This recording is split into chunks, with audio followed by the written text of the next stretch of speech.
we know right now, the biggest struggle is builders just can't get out homes fast enough, right? They're behind with labor, they're behind with supplies, right? So they're actually getting further behind, and there's just more people coming into this market. So anybody that's telling you, hey, we're headed for a home crash, how? Are you scared of buying in this market? Do you feel like you're buying at the top of a bubble? Are you sick of losing out on multiple offers to all cash buyers? Well, in today's video, I have an awesome friend of mine, a colleague, a great local lender in Park City, Utah, the Wasatch back in Utah in general. His name is Jason Drobeck, and he is with Neo Home Loans. So I'm going to let Jason take it away today. So Nicole, welcome to the channel. Yeah, it's an honor to be here. Thanks for having me on your channel. So I feel like a special guest on a big media format here. So you're a special guest. Thank you.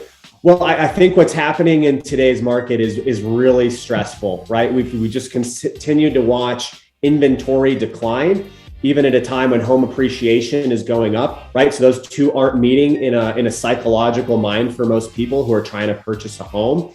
And yeah, I looked up some stats recently. 1 in 3 homes in the United States right now is being bought by an all cash buyer. Never been higher in the United States. And also at the same time, 1 in 6 homes right now is being bought by an institutional investor.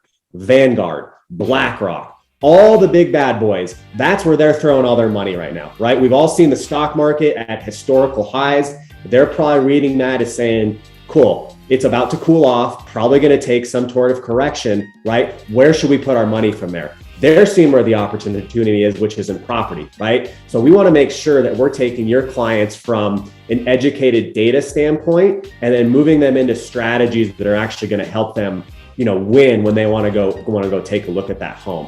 So again, I thought I would just share my screen here and cover a couple data points because I think understanding what's happening in the market is really the first key to wanting to get engaged and feel confident that you're, again, some of the things I'm hearing from clients, man, this has got to be the top of the market, right? Things are going to crash from here. Yeah. And if you look at the data, there's nothing that suggests that from what I'm looking at. So can you see my screen, by the way, now, Nicole? Yep, we can see it. Perfect.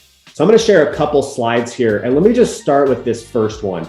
This is measured by Redfin, but this is the number of active listings. And then this is on the bottom, and it doesn't show this on the x-axis, but it's the number, it just would go throughout the year from January to December on this right side. And it's just trying to show you what are the active amount of listings happening across all metropolitan areas across the United States. And what's fascinating to watch here is this blue line is 2017, this light blue. This next little darker blue is 2019, and this gray is 2018. So all 3 of these years, we kind of started out about this million mark in listings starting out the year. Well, going into the pandemic, interestingly enough, already down about 10% going into 2020. So it was already heating up pre-COVID, okay? We were down in listings coming into 2020. Okay, we had a rocky year, right? And you can actually see, look at the big tailing. Usually, the tail doesn't happen. It meets where the start of January is. We finished out December of 2020 way down as compared to where we started out that year. That should have given us a really good clue as to what was coming, right? Yep. But then come into 2021, we had about 660,000 homes available nationally. And again, brutal year last year. We know every client that went into a transaction last year, it was a bloodbath, right? You're competing against multiple people, escalation clauses, overcoming appraisal deficiencies, rough year, right? So we all said, sweet, couldn't be any worse than 2021, right? And here we are, start of this year, 440,000 homes for sale. And this was measured, about 6 weeks ago. Okay. So again, down 30% in terms of active, actual available listings. There's 330 million people in the United States. This suggests there's about 1 home for every 1,000 people right now. Oh my God. Utter craziness, right? So that's active listings. So again, if you're a buyer, you're probably thinking, okay, well, there's got to be some kind of relief coming from this, right? So where I like to take this is from a supply and demand standpoint. I'm a huge numbers person. That's why I do mortgages, okay? So I love looking at the data. But here's what's fascinating is everybody who's been in the market now and who is psychologically just looking at this like, man, home appreciation, which by the way, have gone up 15 to 20% year over year, right? We're up 30 to 40% since the start of COVID.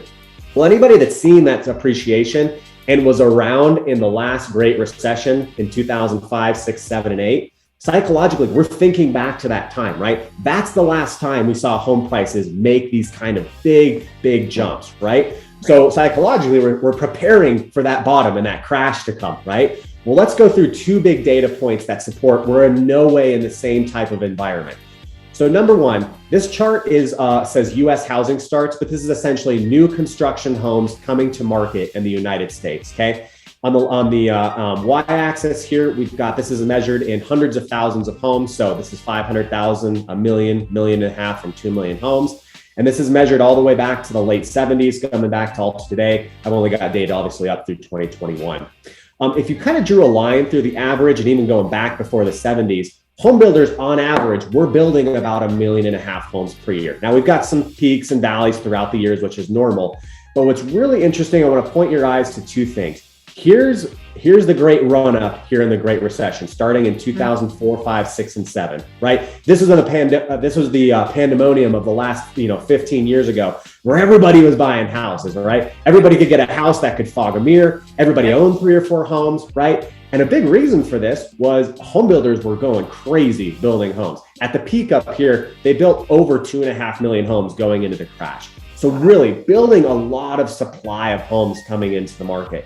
And I like to think back to this as well. Back then, you would drive by these communities of 1,000, maybe 2,000 homes being built at a time. And if you looked at the builders' records back then, they were pre-sold maybe 10 to 20%, right? Maybe only 10 to 20% contracts actually sitting on all those homes that were being built. Today, Nicole, home builders build 30, 40, maybe 50 homes at a time, and they are pre-sold maybe a year in advance before they ever start construction on that home, right? So and the reason for that, builders got burned harder than anyone in the last Great Recession, right? Almost all of them went bankrupt. Almost all of them had to redo their entire business cycle. And so they said, great, well, we're not going to make the same mistake, which is overbuilding homes. What they've actually been doing is completely underbuilding homes. For the last 15 years, we've never gotten back to 1.5 million homes being ready in this country, which for a while was okay, right? We had this big excess of homes. But we've actually created now this huge gap, and it's close to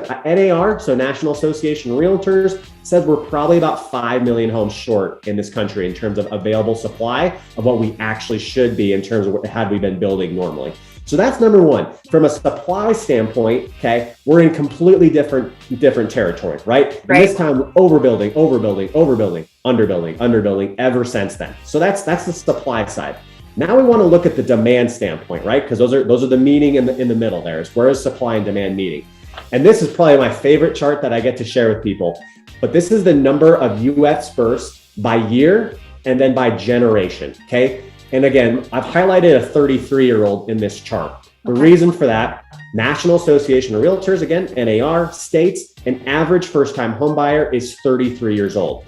So if you're looking at today's data, trying to figure out what's coming, you would look back about 33 years, okay, and be able to figure out, what's the births coming, right? So where's the demand coming for these homes? So again, this goes through each generation. You can see the number of births on the upper hand axis here, and this just goes through the years here on the bottom axis. Well, again, as we all know, huge explosion population in the United States during the baby boomers generation.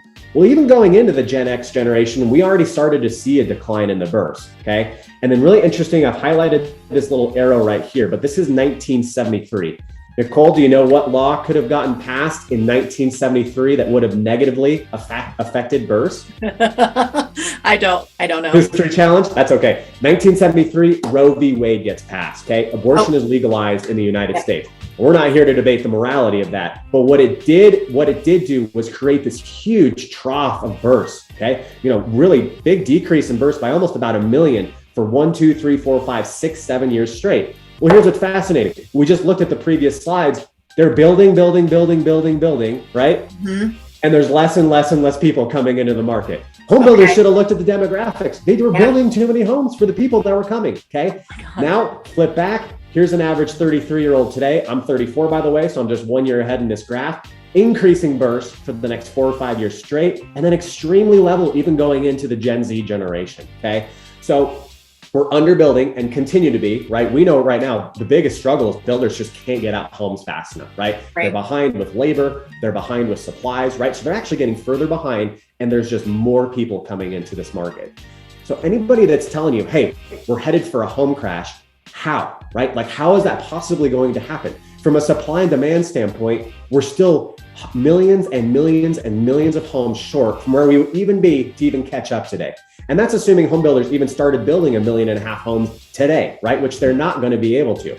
So I love the supply and demand standpoint, because if you start there, it just shows you that home building is on a really sturdy platform.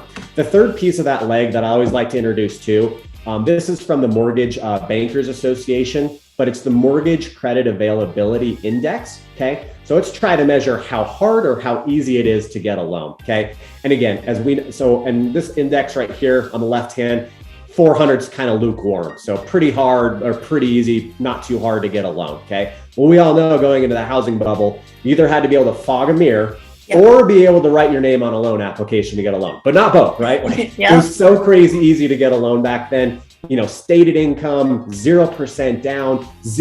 Little investment from the client in terms of purchasing the home, right? We heard, if you've ever watched The Big Short that came out, maybe 6-7 years ago that kind of talked about this, but, funny stories of like, not trying to be mean, but waitresses owning like 3 or 4 rental properties, right? Which from an income standpoint never made sense, right? Correct. Yeah. Ever since then, the big crash takes over. Mortgages have never been harder to get, right? That's what this measurement is telling us. We're basically at a 125, right? Everybody that's getting a mortgage right now has been thoroughly vetted, right? Solid income, great credit, and they almost always have to have some kind of down payment or investment into the property, right? So, and I like to go back to this because everybody likes to think, especially after COVID, that there's going to be this big rush of foreclosures that we're going to hit this market. And I even at the time said, no way in chance that's going to happen. One, home appreciation has been going up for 5-6 years behind that. And 2, now it's ramping up in COVID. Anybody that's going to foreclose is just going to sell their home, right? So again, but from an industry standpoint, from a housing standpoint, we're on a completely sturdy platform. I can't think of a more sturdy asset right now than housing. And that's why, again, all those big guys are jumping in to steal all of our homes, because they're looking at all this same data and saying, sweet, perfect. I can see this is on a very long, very steady climbing platform. My income, my assets are very safe sitting here. So in the last, slide that I'll share with you, the other thing that goes out in the media is that housing is unaffordable today, right? Now that's an interesting price. Prices are up a lot, but actually the affordability of a home is actually still in a very good spot. And the way to measure this is take an average home price in 2006 versus today. Now we're up 41%, right? So if you just stopped right here, you'd say, man, that's bad, right? Well, here's the difference. Rates are still almost half of where they were 15 years ago, okay? And at the same time, household income has also gone up during those same 15 years. So this is measured just by the poverty line, but poverty line has gone from 7 to 10,850, okay? So if you're actually trying to measure what's the ratio of someone's monthly mortgage payment, so their housing payment versus their actual income, it's actually still better than it was 15 years ago, okay? It's still more affordable today to buy than it was back in 2006, 7, and 8. So I think I like to round it out with that, with just saying, even where interest rates are today, that's again why it's still an amazing time to buy a house. Now, still a very hard time to buy a house, but something you should definitely still be jumping into. Yeah. So let me stop sharing my screen there. Is there any questions on those numbers or demographics that I can share or answer for you, Nicole? I think that's amazing. So builders should basically have been tracking the birth rate. Mm-hmm, correct. That's cool. Yeah, no, I think that demographics, that's something we never, we all point towards mortgages crashing the economy in 2005, 6, and 7, which they played a huge piece in it, right? But the other piece is we just simply were building way too many homes for what we really needed, right? It was a gluttony of homes. And nobody was really pointing to that. And I think it's interesting if you look back historically, you're like, oh man, well that really should have cued us in too, that we had an overvalued home or overvalued home market. That's just simply not the case today. So yeah. That's cool. That's awesome. I think that sheds a lot of light. It was a fantastic presentation, so thank you. Yeah, you're welcome. You want to share a little bit about your all cash offer that you have? I know you guys have a program that can so the big thing is this market continues to evolve. One of the biggest things we're finding is, and one thing that's interesting to go back to as well is, this releasing of inventory back into the market, right? As we would expect as baby boomers age out of their homes, for them to release these let's call them what they are, kind of mega mansions, right? The 4 and 5 and 6,000 square foot homes. Those should be coming back to the millennial generation for their family building, right? Unfortunately, all of these baby boomers have now refinanced to a 3% or less rate. They're looking at the current housing market and saying, due to rate going up and home prices going up, it doesn't make sense for me to take that step down. So we're also losing that access to the inventory. And that really segues in well into this cash product, because we're really at Neo trying to come up with new strategic ways to help people get into their next house, or, you know, whether that's upgrading or downgrading. And the most common issue we're finding out there is people are what I'm kind of terming landlocked in their equity, right? So you're sitting in maybe a house that you bought for $300,000-400,000 maybe 10 years ago. Today, it's probably well worth maybe north of $1 million. So shoot, you're maybe sitting on $500,000 in equity. But the biggest challenge is, you know, you don't really maybe for a lot of clients haven't built up the necessary savings to go put another down payment on their home, right? Most of their savings, and this is true for most Americans, all their wealth is sitting in the equity in their home. So in order to get it into the next house, what kind of offer do you have to do as a real estate agent right now to move that equity over? All cash. Well, right. But in traditional ways, you would do a contingent offer, right? So you would say, all right, great. Hey, Mr. Seller, we're going to shoot you an offer that says, hey, that our offer is contingent on us selling our current home that we have. Oh, yes. And 3 and 4 years ago, that was a really worthy offer, right? Because if anything, you're really strong, right? You're probably moving this rather large down payment over, right? You're already a homeowner. But in today's market, as you know, if you go to submit a contingent offer, you need 45, 60 days, maybe longer to close, because you've got to go sell your current home. There's not a single seller that I know right now that's willing to take that. Because if you've got 15 or 20 offers on the table, A, you probably already got a cash offer, and B, there's probably many mortgage people behind, or people taking finance behind them that are ready to close in less than 30 days, right? So for so many people, they're landlocked in their equity, right? They can't actually get into the next house and move that wealth over into the new home. So what we've created is our own proprietary cash program. Okay, we call it Home Solutions. But the idea is, look, let's stop having you fight with your contingent offer, or even, you know, another common term in our industry is a bridge loan. The other unfortunate thing about a bridge loan is you still go into the next offer as a mortgaged client, as a financed offer, right? You're still behind the gun between everyone, or especially in our market in Park City, where 1 in 2 offers is a cash offer, okay? So what we've created is this Home Solutions cash program. What they will do is they'll step in, they will buy your new home for you in cash, okay? And especially if you have a house to sell on the back end, they now give you 6 months to, one, market your home correctly, right? Because if you go into a contingent offer, you're probably taking the very first offer you get, which may be at a steep discount, right? So proper time to sell your current home. 2, you don't have to move your family multiple times, right? Because if you're not going to do a contingent offer, you're selling your home, moving into a rental, then moving again as you get into the new house, right? And number 3, and most importantly, you're going into that offer all cash, right? So if you're looking at your dream home and you're saying, man, I really want to find a way to win this place, being all cash is that winning way, right? Because we can close in 10 to 12 days. We can waive appraisal. We can waive financing contingencies, really set you up to be the number 1 offer that a seller is going to consider. Okay. Now, I want to also point out this offer, or this program, is not built just for those who have a home to sell. If you have 20% down ready to go for a home purchase, we can also convert you into a cash buyer with this all cash program as well. That's amazing. Does it work for people who are buying vacation homes and second homes as well? Correct. Yep. And what we do, part of the process is we want to get you completely underwritten and pre-approved upfront.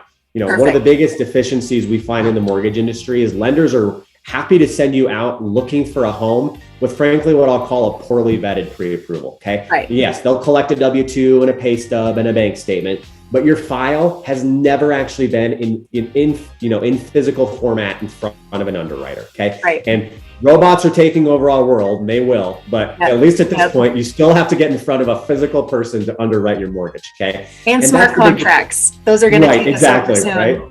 That's a big deficiency. If it hasn't been in front of a physical person and you're just relying on your automated software, that's where the bumps and bruises hand out with mortgages. So again, to get through this program, we're going to physically completely underwrite your file up front. We want to make sure you're never going to have any issue buying the home back from our cash partner. So, and that's really, again, even though we're making sure that you want to move over about 30% of equity into the new home, that's how our cash solution programs get comfortable with, the security risk behind that. That doesn't mean we have to structure the mortgage in the same way. We can set up your mortgage to close in any format that you'd like, limit bigger or smaller down payment that you'd like after your home has sold.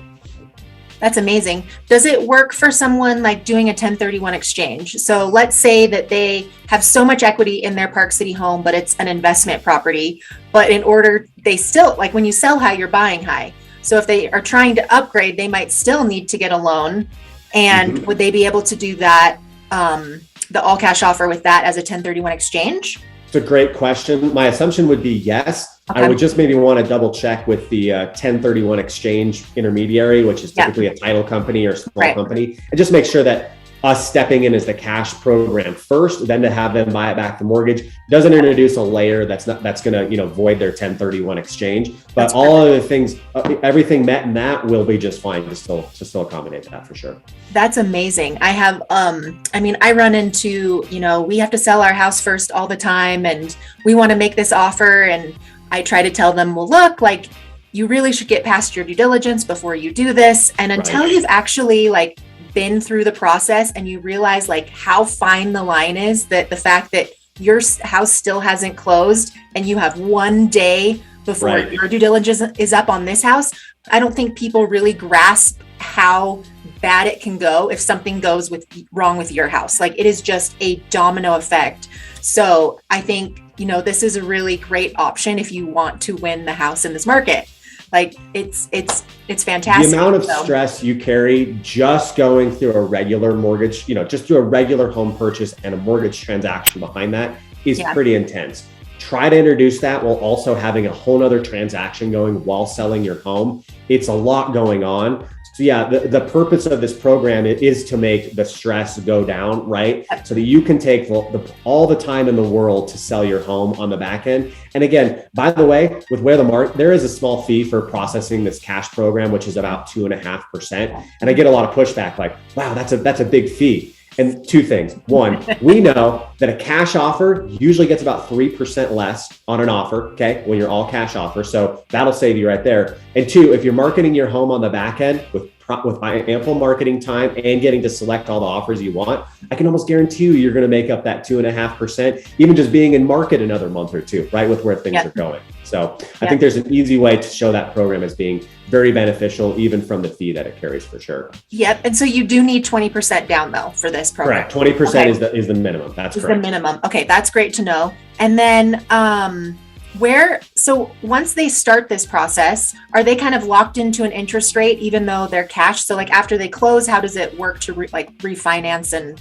Correct. So we pre-approve them for their mortgage. So until we actually sell their house and now have the proceeds to basically buy it back from our cash partner, just like any other interest rate lock, that's when we'll look at locking their rate, right? Now there's a finalized closing date. So your rate will continue to float while you buy the home in cash and then wait to sell your current home. Because again, we don't have a finalized closing date for basically that up leg transaction. Right. For the one. Yep. Okay. That's perfect. That's awesome. Where are interest rates going? Are they going to because everything was kind of like what I was told, the interest rates are starting to rise this year, just a little bit, nothing crazy. But, and then Ukraine happened. And now we're hearing kind of they're not going to raise interest rates. So I was kind of wanted to get your take on that. Yeah, let me share my screen one more time if I can here. So this is the chart of mortgage-backed securities here. So let me quickly address how interest rates are actually derived, because that's another media misnomer, which is that Feds control mortgage rates. When Feds are tinkering with interest rates, okay, they're adjusting rates. They're adjusting short-term interest rates. We're talking about intraday banking lending rates. Okay, so the bank wants to lend, Wells Fargo wants to lend to Chase. Here's the rate that you get to use to lend that money from day to day. Okay, we're talking about mortgage rates, which typically have a 30-year life cycle. Okay, so much longer than a day-to-day banking rate. So while mortgage markets take a cue from what's happening with the Fed, okay, we're gonna at some point we're gonna be in lockstep with them. What the Fed does with short-term interest rates is a lot less. I would say it doesn't have nearly as big effect as a few other things. Number one, we're actually watching what's happening with the economy, and the number one piece that's happened to mortgage-backed securities has been inflation. Okay. A mortgage-backed security, again, returns a value to the investor, right? So and by the way, it's the safest security collateral in the entire global world. Okay. Like you mentioned, is everybody's seeing a lot of frustration with the stock market as the Ukrainian conflict happens. They're jumping out of stocks and jumping into U.S. mortgage-backed securities because it's always the safe haven for assets. Okay, it's always going to pay a return on its money. Yep. Well, if inflation is going up, that means today's dollar or today's assets are worth less than they are going to be in a year, right? And right now we're seeing inflation regions about 6 to 7%.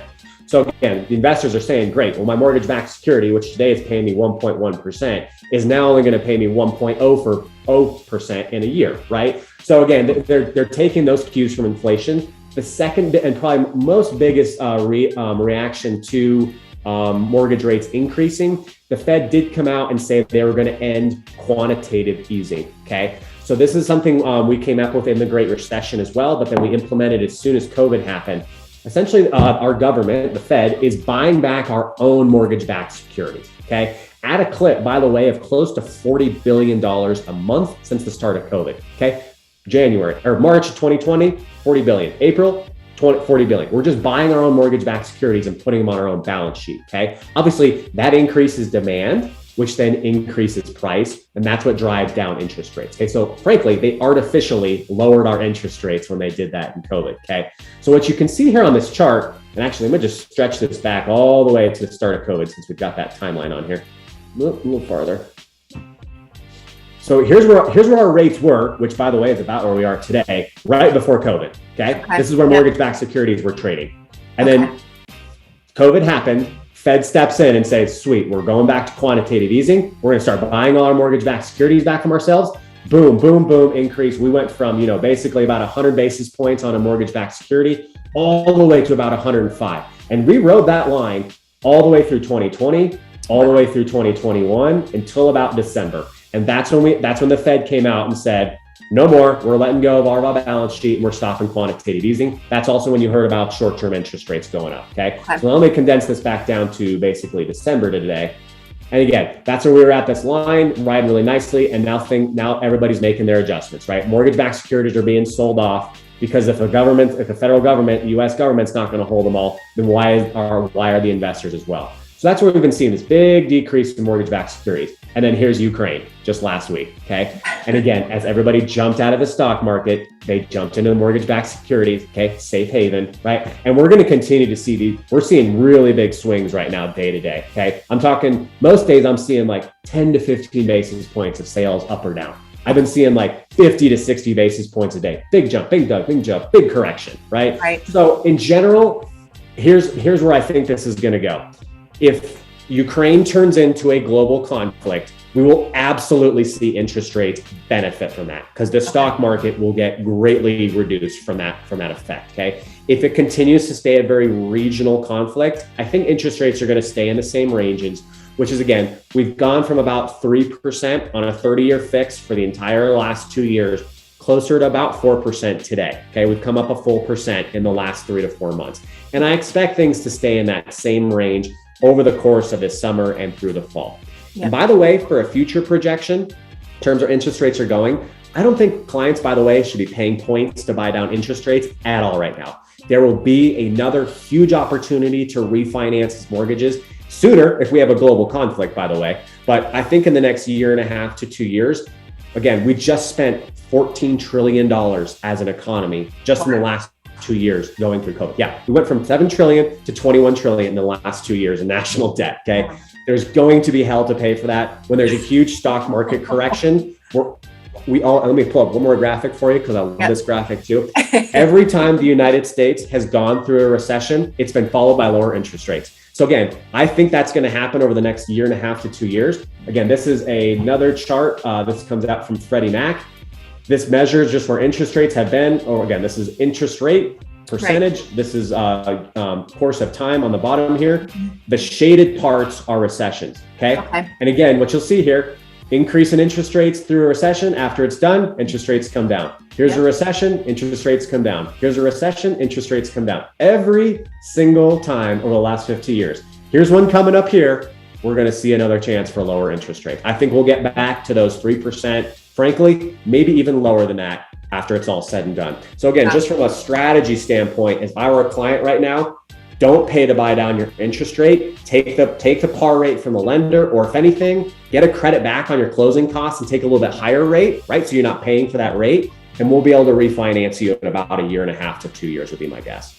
That's awesome. How about the what's happening with the second home interest rate? Because I know they changed the law, correct? Like starting April 1st, I believe.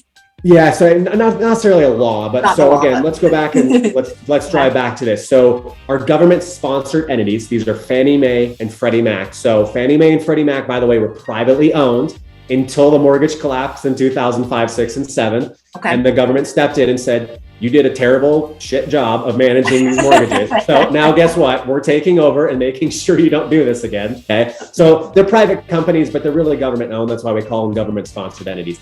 Right. Well, the big thing that came in is Freddie and Fannie said they really only want to be keeping about 7% of their book in second home and investment properties. They want it to be 93% single family residences. Okay. They did their last measurement. They're closer to 12 to 13% since the start of COVID. That does not surprise me, by the way, in one bit. What have we been seeing in Park City, right? Everybody flooded in here to come get their vacation home, right? Because everybody said, sweet, I can work remotely. I'm just going to go live where I want a vacation, right? So we've seen this huge influx of people buying. And then again, all these investors buying rental properties because they see where the money in the market's going. So we've seen this huge step up in terms of what's being sold in terms of conventional loans back to Fannie and Freddie. So they came back out, and what Fannie and Freddie do with interest rates is they add loan level pricing adjustments, call those LLPAs. But essentially, if you to get an interest rate, you'll see all these little adders to it. So let's say your credit's at 740. Well, then you got this adder for being above the interest, being above the preferred interest rate. If you're buying a condo versus a single family, there's different adders for that. What they went in and they did two big adders. One, they added a full 1% on conventional loan rates for second homes. By the way, they also added 0.25% for condos. So we got hit doubly in our market because we're pretty much condo, driven out here. So yeah, if you're looking at conventional loan rates, this just went into effect literally today. So, but we have started implementing this for the last few weeks. But yeah, you'll see your conventional loan rates now on a second home well up near 5% at this point. And this is where our market, because a lot of times we have higher conventional loan limits than standard. So standard across the country is 647. In Wasatch and in Summit County, you can go all the way up to 980. So when you're in between those levels, you get to pick, should I go conventional or should I go jumbo? Okay. And right now, jumbo is going to look way better in terms of interest rate after those loan level pricing adjustments. By the way, though, jumbo is much harder to qualify for. Okay. That's why they have better rates now, right? So this is where due diligence up front with your lender and getting a really good pre-approval is so important. Qualifying for a conventional loan versus a jumbo, completely different reviews. So awesome. Yeah, well, that was great. Wow. Yeah, thanks for having me. I learned so much from you. You're fantastic with the numbers, the way you explain everything. It's just kind of like not my lane. So I need to bring on somebody who it is their lane, that can break it down. Where can people find you? How can they contact you? Appreciate that. Yeah, so we're with Neo Home Loans. Again, we're a local Utah mortgage independent company here. You can find me by going to jason.drobeck@neohomeloans.com. My cell phone number is 720-436-3356. No, you have a YouTube channel, don't you? I do. Yep. So I'm gonna take this and we'll cross share on there as well. I just take questions that I get from clients and try to post media on that, just because I think it's an interesting way to get answers to your questions. So.